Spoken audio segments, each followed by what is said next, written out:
एक छोटी सी कथा भाई रूपादेवी जी की थाने सुना दूँ। एक बार एक जाट और जाटनी तो रोज सत्संग में जाया करे और बेचारो जाट बाबो बकरियां न ले रहा अपना जंगल में चरावा चले जाए। अब रोज ही ना वो जाटनी भर के पतासा ले रहा आगो करती।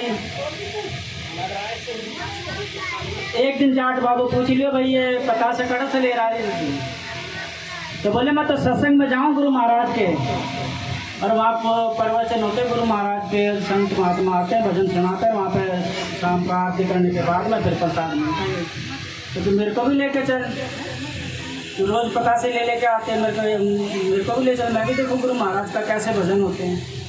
अब वो कभी भजन भाव में गया नहीं, एक दिन चले गया साथ में। अब वहाँ पे जैसे अब सत्संग हो रहा है, ऐसे सत्संग हो रहा, तो कोई मंजीरे बजा रहा, कोई हारमोनियम बजा रहा, कोई ढोलक बजा रहा। तो बोले भाई मैं तो सत्संग में आया, तो मेरे को भी पता नहीं है बजाने के लिए बोल रहे, तो मैं क्या बजाऊंगा। तो अपने तो चुपचाप सुनते रहते, जो बोलेंगे वही मंत्र याद करेंगे। अब सारी रात क्या नाम बोले बैठ गए सुन ले भजन।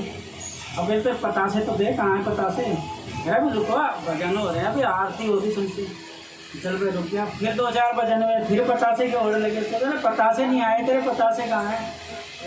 अब वो कहने लगे पतासे ऐसे थोड़ी मिलेंगे, अभी आरती होगी भगवान की, उसके बाद में प्रसाद चढ़ेगा तो फिर मिलेंगे। क्योंकि तो तेरी आरती इतनी बड़ी होगी कि मेरी लट से भी ज़्यादा बड़ी होगी क्या। नहीं समझ में आई तो चल भाई भगवान की आरती कर दी और फिर प्रसाद दे दिए। अब उसे पतासे का लालच आ गया। अगले दिन तो दोपहर में बकरियों को लेके आ गया वापसी कि भाई रोज ये खुद पतासे लेके आता, आज मैं दिन में ही जाके पहले बैठ जाता हूँ उससे। अब गुरु महाराज सत्संग तो शुरू हुआ नहीं था, वो कोई वेद शास्त्र कोई बाँच रहे थे, बैठे हुए थे अपनी कुटिया में। अब जाके ना तो नमस्कार करा, देखा खड़ा हो गया, तो देखे जा रहा भाई क्या गुरु महाराज कर रहे हैं। अब वो जो मंत्र पढ़ने लगे तो गुरु महाराज देखे कि तो रात वाला वही पतासे वाला भक्त है, अभी तो फिर पतासे मांगेगा। तो वो देख के पहचानेंगे, तो बोला आओ सा, तो वो भी देखा आओ सा, तो फिर उठे तो नकल उतारा, फिर बैठ जाओ, तो बैठा, तो फिर बैठेगा, हाँ साहब बैठेगा। फिर वो कहेंगे तो शिष्य को बोलना ही बेकार है। फिर मंत्र पढ़ने लगे मन में, तो वो भी गुणमुन करने लगे। तो गुणमुन काहे करो जो, तो बोलते कि गुणमुन काहे करो तो वो तो उल्टा जवाब देने लगा, ये तो बेकार है भाई से, तो बोले तो अपने चुपचाप लगाए रहे। जब देखा थोड़ी देर बाद तो गुरु महाराज कुछ ना जवाब दे रहे ना बोल रहे, तो अपना तो उठ के चलने में ही बनाइए। जब उठ के जाने लगा था, अच्छा जा रहे थे, हाँ जी अच्छा जा रहे थे, जाओ मैं थाना पहचानगा, ठीक जाओ मैं भी थाना पहचानगा कि तो भाई जा, मेरे पीछे छोड़ तेरा। फिर अब तो आ गया घर पे, लेकिन वो 5 वचन याद कर लिया गुरु महाराज के। आओ सा बैठगा, गुणमुन काहे करो सा, अच्छा तो जा रहे तो मैं थाने पहचानगा। और तो उन 5 वचनों की रटना रट ली, और धीरे धीरे नींद आ गई। खेतों में चले गया बकरी लेके, शाम को घर पे आ गया, हम सोने लगा। उधर थी भगवान के कहने में 4 चोर आ गए, 4 चोर जाट बहवा के तो सोने में मस्त हो जाएगा, और उसकी बकरियाँ खोल के ले जाएंगे। अब उसका सोना हुआ, और कुदरते उधर से चोर आ गए और उसकी आँख खुली। आँख खुलते कि मैं तो गुरु महाराज के वचन बोला, तो जैसे पहला वचन बोला आओ सा, उधर से चोरों का कुछ ना हो गया कि आओ सा भाई तो हमें देख रहा है, तो रुक जाओ अभी, रुक जाओ कि ऊबा छो, हाँ ऊबा था, तो खड़े को भी देख रहा, बैठ जाओ, तो बैठेगा, तो ये तो बैठे को भी देख रहा भाई। तो आपस में बात करने लगे, ठीक है गुणमुन काहे करे थे, तो अपनी बातें भी सुन रहा भाई, तो चलने में फायदा है। अब जाने लगे तो फिर अच्छा थे जा रहे थे, उसमें थाने पहचानगा।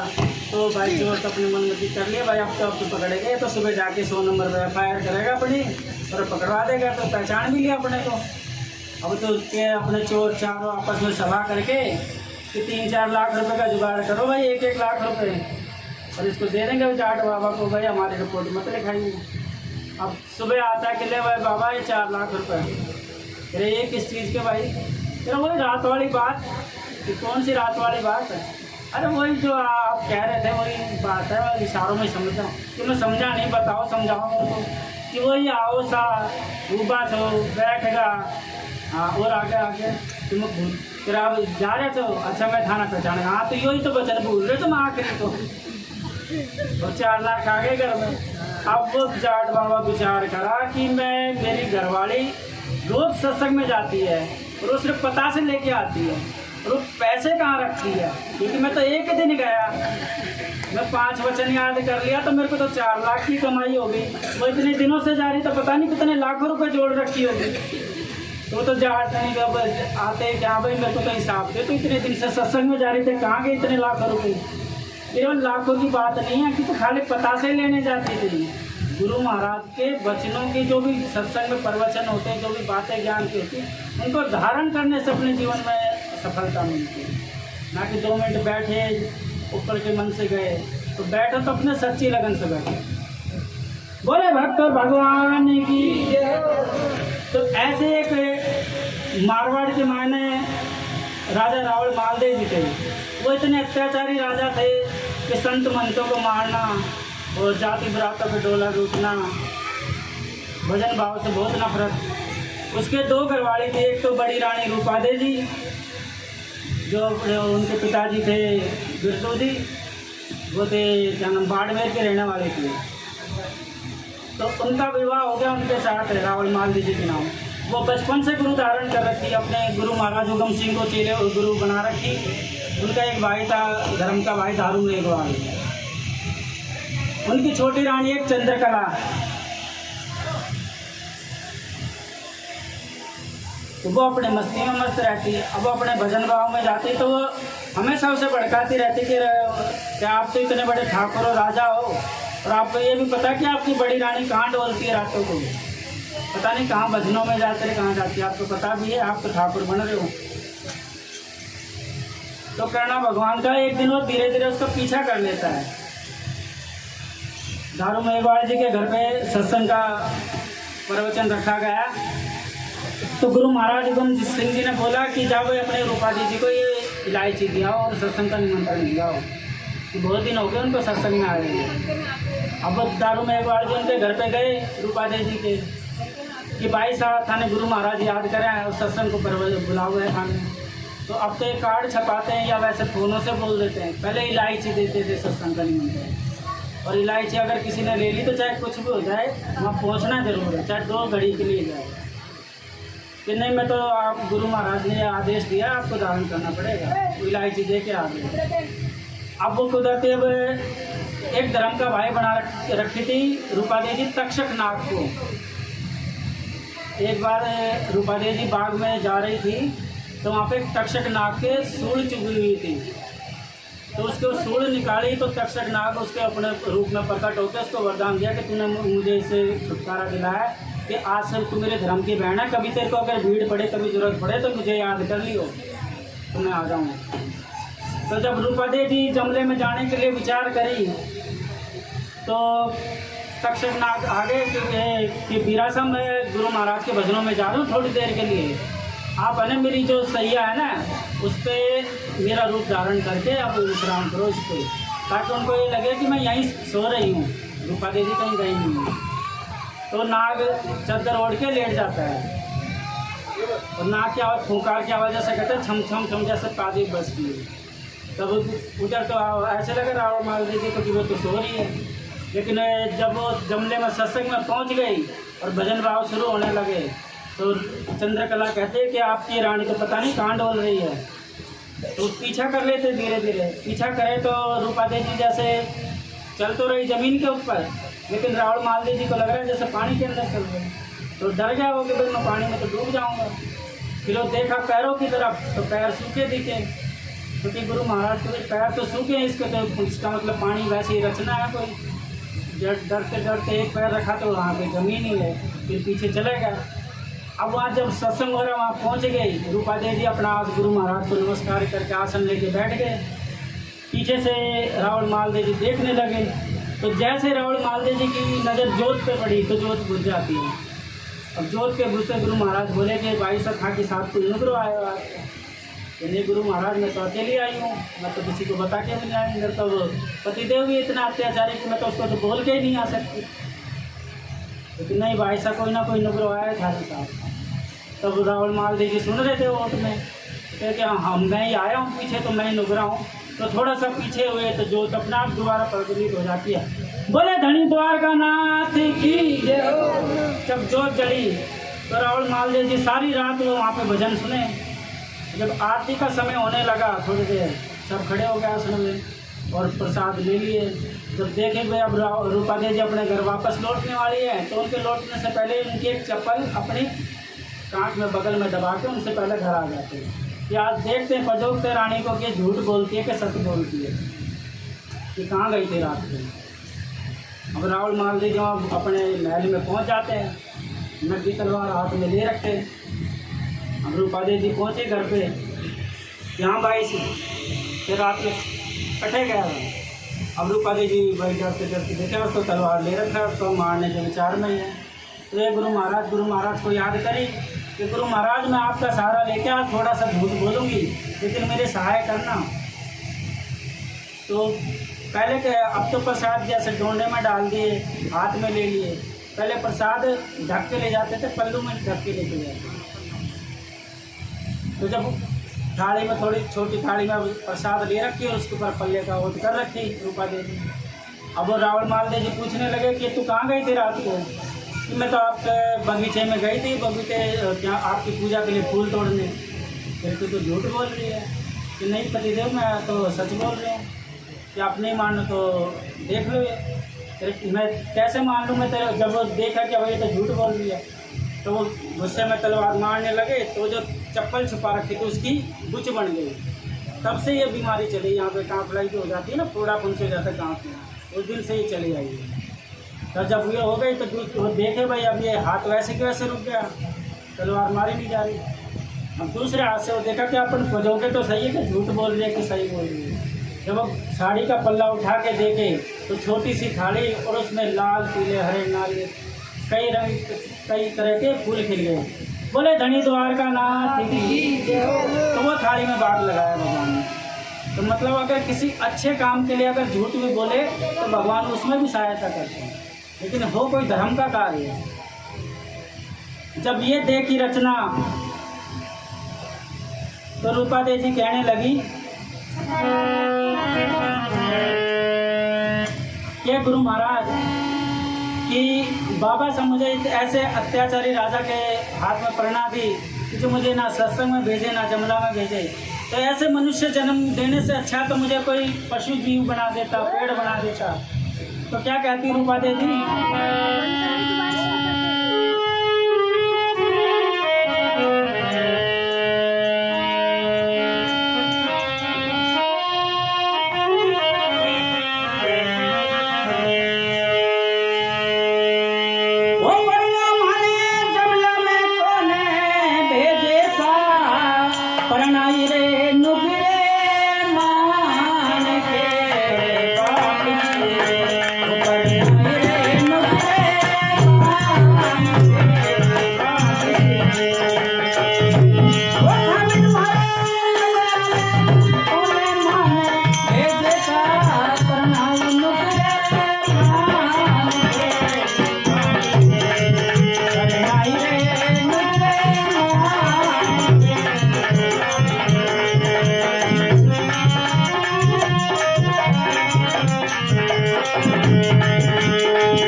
कि हे गुरु महाराज, इस मनुष्य जीवन से अच्छा तो मुझे कोई बावड़ी बना देता, कम से कम किसी की प्यासे की प्यास बुझाती, या मुझे कोई पेड़ बना देता तो मैं छाया में बिठाती, और नहीं तो मुझे कोई जंगल की मिर्गा, कोई पशु जीव बना देता तो मैं दर्शन कर देती उनके। ऐसे अत्याचारी के साथ में पड़नाने से तो अच्छा मुझे कोई ऐसे जन्म देता। तो जब रावण मालदेव जी वो देखा कि भाई थाली में झूठ बोली और गुरु महाराज इसका सहायता करके उसका बगीचा बना दिया, तो ऐसा रास्ता तो हमें भी देखना चाहिए कि मैं चल के तो देखूँ इस मार्ग पे कि ऐसा कौन सा मार्ग है जो असत्य में भी गुरु महाराज इसका साथ दे रहे हैं। तो जब रावण मालदेव जी कहने लगे कि रूपादेव जी कि मुझे भी वो मार्ग दिखाओ, मुझे भी गुरु महाराज के मार्ग पे चलना है, क्योंकि मैंने तो आपको मैं अब सच बात बता रहा हूँ कि मैं आपका पीछा किया था और मैंने आपको सत्संग करते देखा सारी रात, और आपने कहा कि मैं तो बगीचे में फूल लेने गई थी, तो आप झूठ बोली, लेकिन गुरु महाराज आपकी उसमें भी रक्षक करी, तो मुझे भी उस मार्ग पे चलना है। तो मैंने क्या क्या देखा वहाँ सत्संग में, तो रावण मालदेव जी बताते हैं सत्संग की महिमा।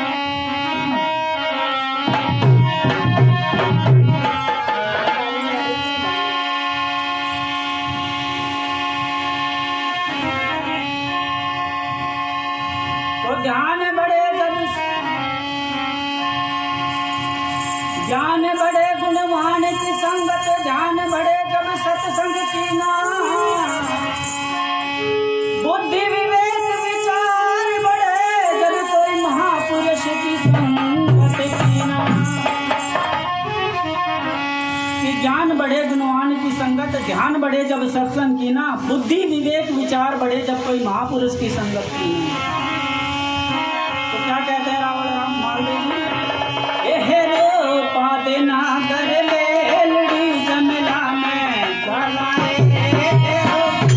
ना कर ले लड़ी जमला में चलाए, पार सतगी में चलाए, जमला में चलाए,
पसंद करे मैं मामा पर शादी गावे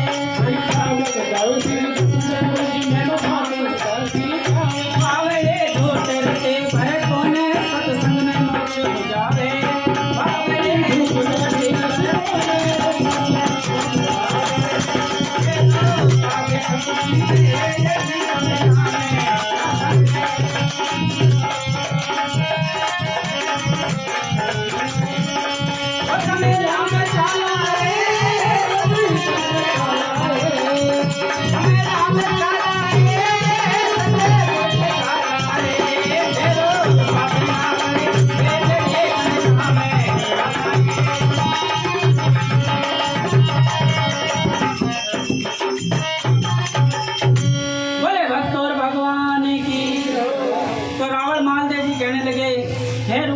तू तो सच की बेल है और मुझे इस मार्ग पर लेके चल कि मैंने एक ही रात गया हूँ, एक रात में मैंने ये विचार देखे। अब भाई रूपा देवी कहने लगी कि मैं आपको ले तो जाऊँ हे पति प्राणनाथ, लेकिन आप उस मार्ग पर चल नहीं पाओगे क्योंकि ये गुरुजी का मार्ग जो है बहुत कठिन है और इस मार्ग पे एक बार जाने के बाद अगर आप चूक गए तो 84 में गोते खाते रहोगे। तो अगर इस मार्ग पे चलना है तो पहले इस मन को पक्का कर लो और चलने से पहले आपको कुछ वचन देने पड़ेंगे।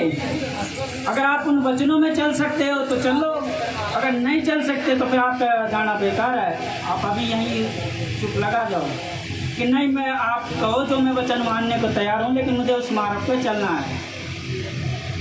तो भाई रूपा देवी क्या वचन लेती है उनसे?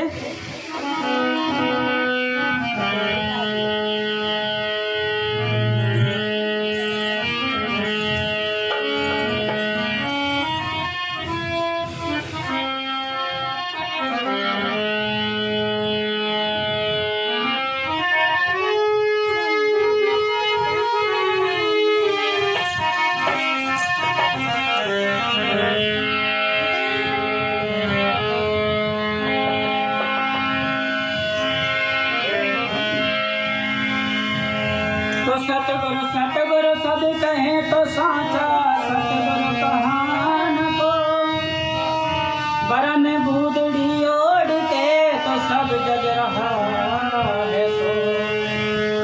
तो सतगुरु सब कहे तो साचा, सतगुरु कहान को साचा सतगुरु वो कहे जो जग से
थारी आगली मंजिलिया करारी रावण मार लो। हे पति प्राणनाथ, ये जो मार्ग है गुरु महाराज का मीठा तो बहुत है, लेकिन इस पे कठिनाइयाँ बहुत है, आप चल नहीं पाओगे। अगर चलना चाहते हो तो पहला वचन सुन लो। तो पहला वचन क्या मांगती है? वो घरे की खांड पिया के करकड़े थाने लागे पिया के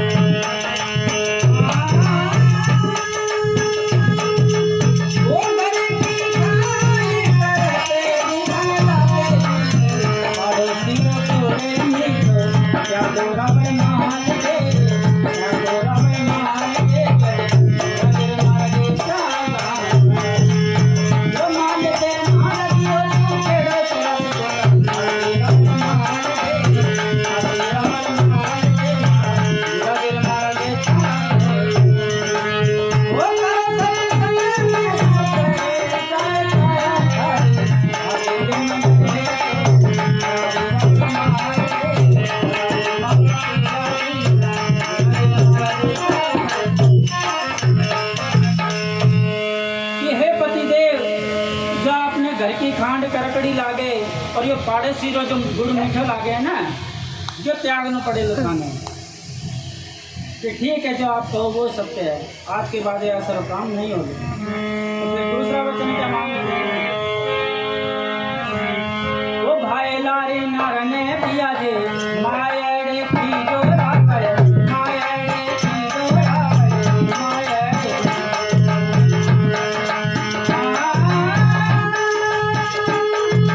वो भाई लारी नारने पिया मायड़े की पड़ोसन भाई सा जोरावर मार दे, जोरावर मार दे, जोरावर मार दे।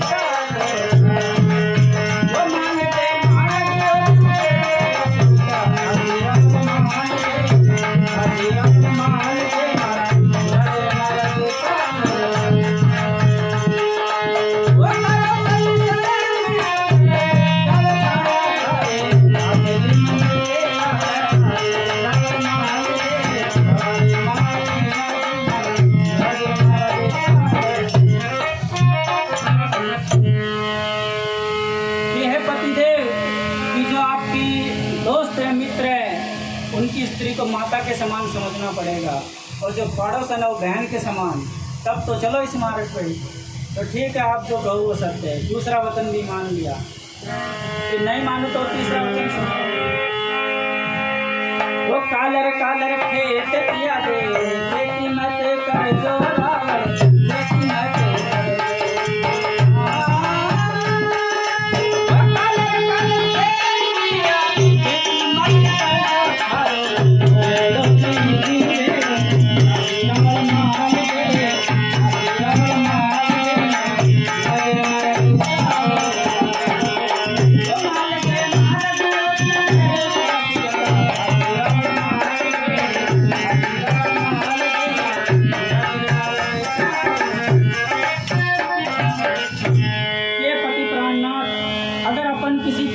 खेत में कोई फसल बोए, बीज गिरे, तो वो क्या फसल अपने को लेने देगा?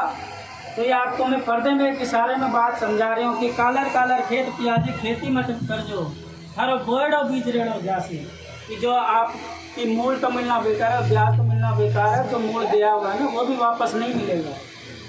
तो ठीक है जी, ये मार्ग भी नहीं होगा आगे से। और आप चलो तो इस मार्ग पे कैसे लगेगा? वो कड़वा कड़वा नीम में जा रे, वो कड़वी नीम मोड़े पिया रे,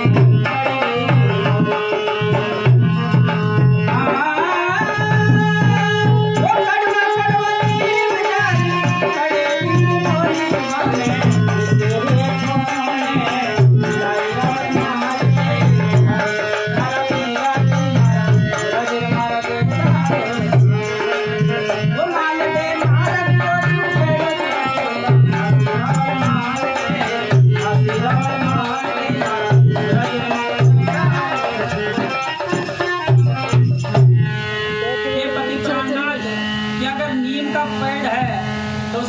कड़वी होनी चाहिए ना, लेकिन जब वो पक जाती है तो वो भी मीठी लगने लगती है।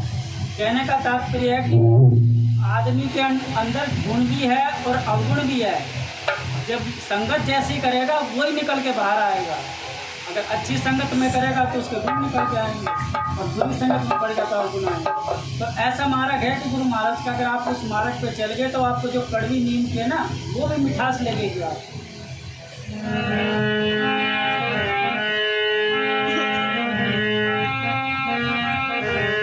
हरी हरी की हरी हरी की पैरे वो शीतल जारी छाया लगे, शीतल जारी वो हरी हरी पैरे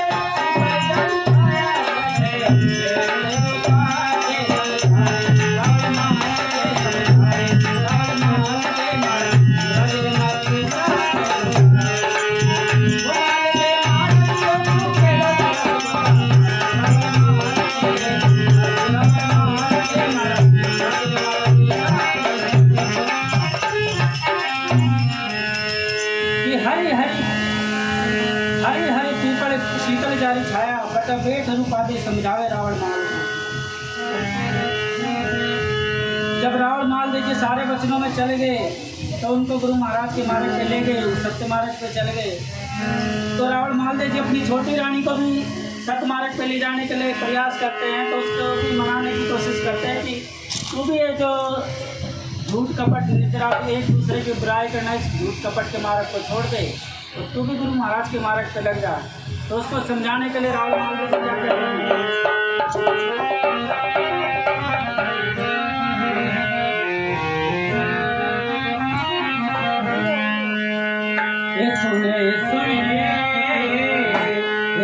सुनिए मारे चंद्रावल को काया के गावे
भाई रूपादेव जी अपने पतिदेव को भी सत्य मार्ग पे लाए और रानी चंद्रकला भी सत्य मार्ग पे आई।